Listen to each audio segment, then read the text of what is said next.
I love to use nature-inspired elements within my journal pages. So for today's Junk Journal with me, we're going to be doing day 20 of the Junk Journal January prompt, which is nature. Hey, it's Meg. Welcome back to my channel. So as I said, today I'm going to be working on the theme of nature.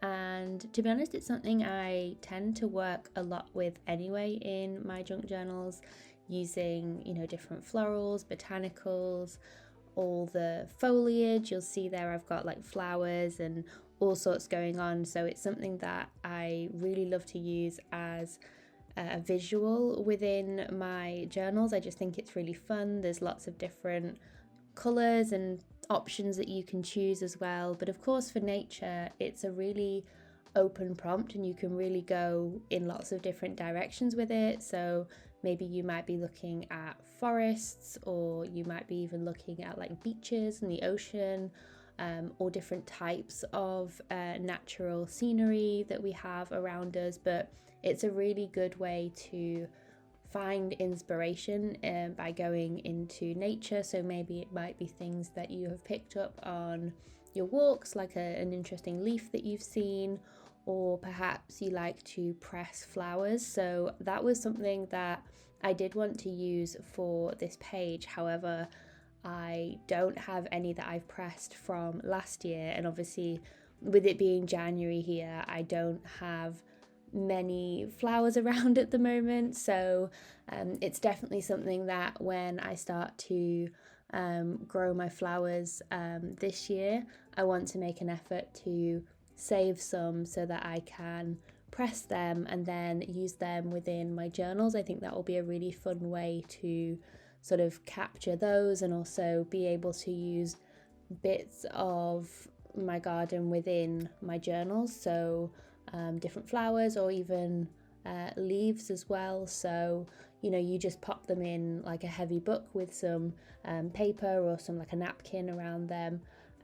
You can buy a fancy flower press, I guess, if you want, but I don't have one, so I'll be just using a heavy book when it comes to doing mine. But that is a really fun way to use like actual nature within your journal if you're thinking about what you might want to do for this prompt of nature. Now, I have this book here that's about the English countryside, and I sort of flicked through to see if there was any imagery or words that kind of popped out as I was looking through it, and nothing was really catching my eye, but I did find a phrase that said power of nature. So I thought that would be really fun to include as the text and the wording for this page, because it really fits the theme, and I wanted to do something like that with found words rather than a quote for today's page. So I'm trying to mix it up a little bit, and I really like to use words that have been cut out from different books or magazines within my pages. So when I saw that phrase, I knew that would be perfect for this prompt.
I think for this page, like quite a few within this challenge, it was quite nice to keep it fairly simple and really let the imagery or any of the visuals that I was using sort of take center stage almost and let them speak for themselves. So this napkin that I added was a perfect sort of way of me being able to include that pressed foliage and flowers like I was talking about, but without actually having access to them. So I was really glad that I found that within my little scraps bin. And because it then didn't work with the original pink collage that I'd added at the beginning, I decided to tip in another page to this journal, so that I had a plain background to glue this napkin onto. And I really like the impact that it has, and it's quite interesting to use more of a bold colour within my journals. I don't know if I've ever really used a sort of blue navy like this before, but I think it's a really fun addition. I did go through a phase where I really liked to use Payne's grey. I know that's not quite the same colour as this, but it's sort of in that family. So I really love the way that it looks, and the sort of yellowish tones of the florals on the right kind of tie in with the colours that we've got going on the left. And then I just added some little scribbly details just to add a bit of interest, and because it's something I always end up doing just to finish off my pages, and that was the finished result. So I hope you enjoyed journaling along with me today. This was a fairly simple one, like I said, but I think that it works for this prompt. I hope you have a wonderful rest of your day, and I'll see you in the next one. Bye guys.